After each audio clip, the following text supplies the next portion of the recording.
परेशान करके रख दिए काने बच ले अरे सुना कैसे रे आज घर में रे राजी का अरे काहे के दफुआ दे हमारे को तो चिल्लाते अरे तो घर के काम ना करबे ना किया चिल्ला बढ़िया है काम में कर तो चुआ उधर पड़े दिन में कर रात रानी ले कहो हैं ये करी अरे मुंह टंका के जरूर रे हैं अरे तो इतने चिल्लाने का ये तो फुल काम करके तभी सोचते का चल नहीं जब पीने वाली है कहने वाली तू काम कर तब रात ये तो मार नहीं के बाद तू तब तार मन बिगड़ चल जाता जान के मारी जी के मारी है के मारी अरे अब देख ले छोटा कहता के मारी हैं अब हम देही में हाथ में ताकत बचा मार लो पीछे के जान लू हैं अरे ये कुछ रह गया ना कि हम लोग से मार खाए ना तो का करबे काम ना करबे तो तू चल ना रे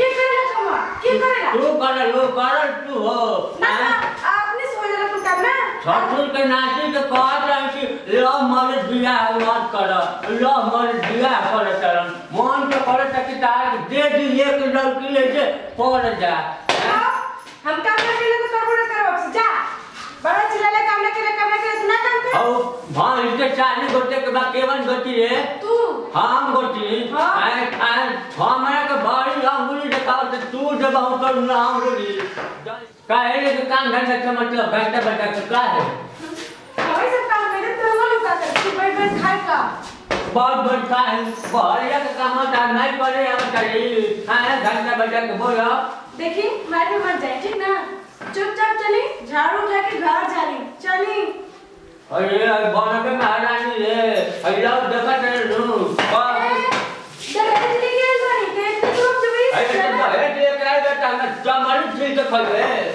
ना चावना करेगा निकाल के खा अब करेजा निकालत से तो तू हइए बैठी है हैं अब देखा चले करे के काम धंधा कहा तक करे तो करत लिया ये अब बर्तन टोका टोकी सब करत लिया हैं अब भैंस के चाली गोटे के बाद घंटा बजा के हैं ये बताओ तो सब चीज करके बैठे लगे तभी सारा हम कोई छोड़ी हम तभी चिल्लाए ना तो सब बात कैला रहो झूठ में चिल्ला तोड़ा ना मतलब इस सही बार हम गलत बनी हम झूठ बोलते हां झूठ नहीं बोला तो का करतो घर में से तारा के हमो देखत रही सुतले रहत ना काम धक कर ध्यान पर कुछ हो एगो ये के हम बोलो नहीं से मोबाइल दिन भर वही पे लगा रहत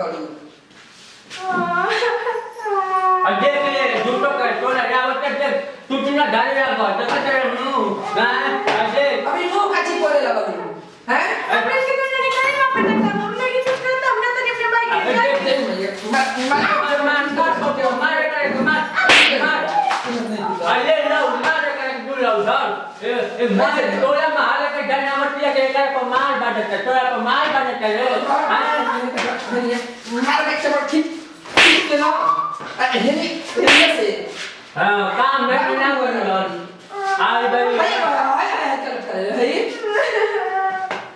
दो टोला भागे के बात घर से निकल हम अपन लड़का के दो कर दिया कर हां टोला ये भाग भाग हां भाग दो करके हां तो दिया कर तो अब किया ना गए गए अब हम जाते नहीं बाबूजी ऐसे झूठ का मुंह देख ले आई कुछ नहीं आप जाते नहीं हम ये लोग निकाल अरे नाटी लेकर भैया जो बात है आज हम दोबारा हां मैं भी ना करो अरे आपने तो इधर बाबू वाला लौटी हां है देख लेंगे हां अब जो अरे जाई ना ऐसे मुंह बनाओ ये दिन बाबा की उधर तो दूसरा आदमी हो जाए मैं नहीं हो जाए का जो नॉटिंग कहां किया कोई के घाट का बजा के हमको दो कर दिया है तो हम कर अब और तक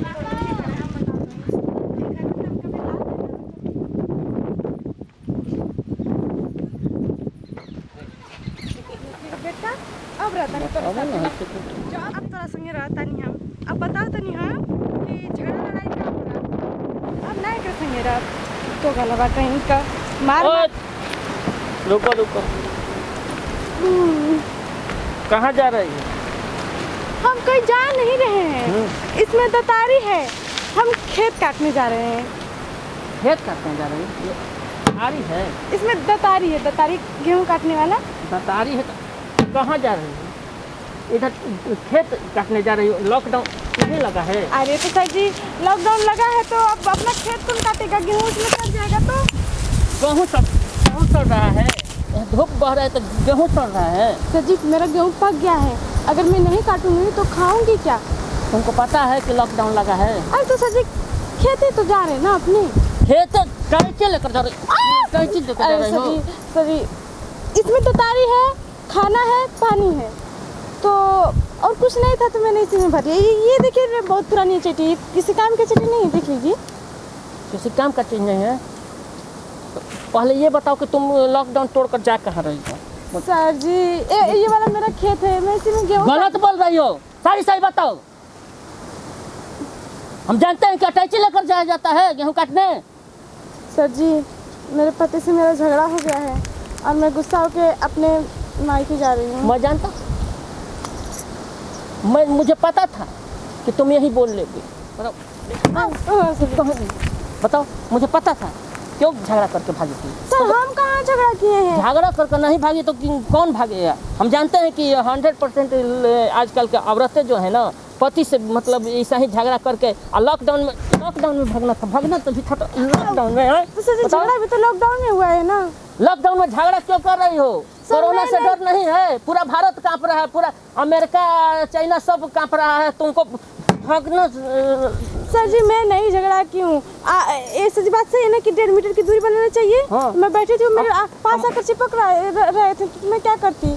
तो झगड़ा हो गया। नहीं तो झगड़ा हो गया तब बुलाना चाहिए। हम थाना है तो हम समझेंगे ना। अरे सॉरी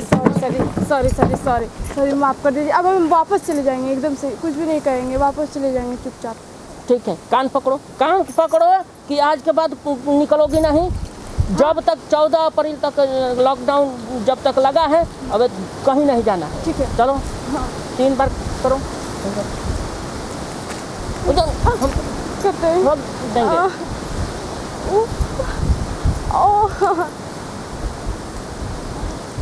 चलो सरक जाओ वापस। इधर दिखाई नहीं देना चाहिए, नहीं तो अभी लेडीज कांस्टेबल बुलाएंगे ना तो तुम्हारा खुराई कर देंगे। लेडीज के चलते बच गई अभी, समझ आई? बताओ, यहाँ फालतू बना रखा है। हम लोग को लग रहा है कि यहाँ सब दिमाग खराब करके रख दिया है। बताओ, ऐसा ही झगड़ा झंझट करके भाग रही है ये औरत।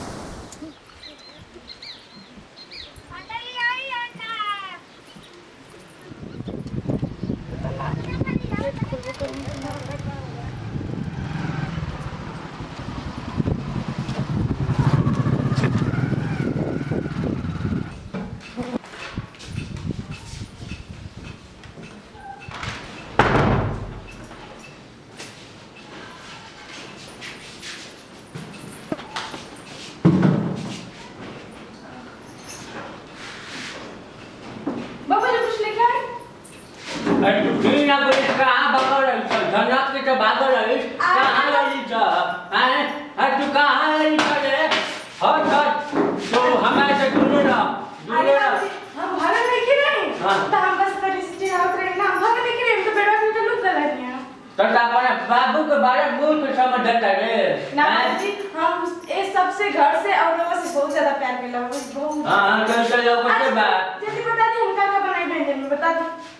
तो गिरगी तो का रंग बदल दिया। जहाज देगा हमारे के जहाज, जैसे बोल रहा हूँ और तभी हमारे के जहाज देगा कि तू जानी सुख सवारत से रह जा। ठीक है, बना के क्या करें? बोला टॉनी को लाज लिया करता है ना मुझे रावण पसंद की खाना हैं? बोला टॉनी को लाज लिया करता कि घर छोड़ के भागता है। अरे बाबा ये बगल का नहीं है, बता तो नहीं ना, हम छोटे दिन से लोग कर रहे हैं। तू तो झागली लेखा खड़का था कि रंग बदल के मारत के बड़ी पौर से गुजान लो। अरे ना तो नहीं दे देती, अच्छा सस्ता करके देती ना, गाना हाथ पर ले देती ना। हाँ पता नहीं हाँ बड़ा छूट जैसे पता नहीं कैसे। हाँ तो रहन बचाओ ताकि तू छोड़ के ना जाइए हैं? कब वो बिना कहो ना जोयू नु तो जान जा रे काने बाबे मुना वो अरे बाहर रे तू बाहर गए बाबू सुना है बाहर हाँ ओके बाबू। हाँ सुन देख आ गया हूँ देख कर तो बड़ा चमक के बाबू बड़ा सेवा कैसे करे लगा? अन्ना टंकी पछा ले दिया कर समझा। हाँ हम ये वो है ना? हाँ वो है ये कैसे पता नहीं कोई? देख हाँ बाबा हमारे कहो तो एक लोटा पानी न पियावे अड्डे गोल दबावती है काहे हो अभी तो चमक के कोई लड़की घर में रहबे ना निकल जाई हम ये ना रहब अजी हम तो बस मजाक करते रहे का घर में इतनी मजाक नहीं कर सकता ई कौन टाइप का मजाक में होता है हमार मजाक बड़ा भारी भारी होला अब तो मजाक का का चीज लेके निकल जाता हो समझ रहे कि कोनो कैमरा के सीन है ई कौन कैमरा के एक्शन वाला रोल वाला बात बतिया तो तू अजी छोड़ ना सब बात चलिए घर में चला तानी बाबा जी कुछ लेके आओ ए पर रहन दे कर करे का पर सब होता है अभी तो तू दूसरा किस्म के मुंह बना के घर से निकल लो एकदम टाइट हो कि घर से हम निकलम ना लेके जा रहल बानी फिर उन्हें से कैसे हम मुंह लगा अजी शादी से पहले हमारा एक्ट्रेस बनने का सपना है तो फिर तो सेटिंग कर लेला बाकी ता सब दुल्हा प्यार यही के कर ना यही के कर ए ना तो की है तो भागत है खान से बजाते अभी तो निकल के भागल हलू अजी हम भागल नहीं की रही हां चौके के नीचे में ढुक गए रहे अभी उतार के देखो नहीं केवाड़ी खोल के भागा तो तू चौकी के नीचे सच सच पहले बता दे क्या बात बाटे सच सच एकदम बता सच सच पहले ना तो जेते रही तो रास्ता में जे पुलिस वाला भेटा हां ठीक मरेगा मरने